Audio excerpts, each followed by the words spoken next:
এই রাজস্থানের মরুভূমির মধ্যে অবস্থিত পাখির অভয়ারণ্যে প্রতি বছর লাখ লাখ পরিযায়ী পাখি আসে, কিন্তু বিস্ময়কর বিষয় হল এই পাখিরা কোনো মানচিত্র ব্যবহার না করেই হাজার হাজার মাইল দূর থেকে এখানে পৌঁছে যায়। কিভাবে তারা এটি করে সেটা এখনও রহস্যই রয়ে গেছে। এই স্কটিশ হ্রদে বহু বছর ধরে নেসি নামক এক বিশাল সামুদ্রিক সাপের অস্তিত্বের গল্প প্রচলিত।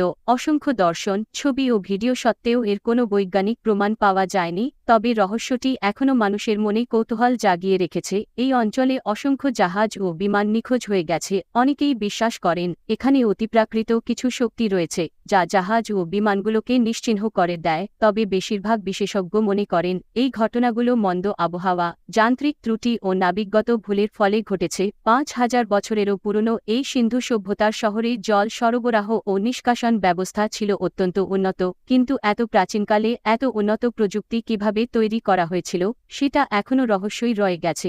ঝাড়খণ্ডের এই প্রত্নস্থানে পাথরের তৈরি ১০ থেকে ১২ ফুট লম্বা গাড়ির চাকার মতো কিছু পাওয়া গেছে। প্রত্নতত্ত্ববিদরা মনে করেন এই গাড়িগুলো ৫,০০০ থেকে ২,০০০ বছরেরও পুরনো, কিন্তু এত প্রাচীনকালে এত বড় পাথর কেটে গাড়ি তৈরি করা সম্ভব কিভাবে সেটা এখনও একটি রহস্য।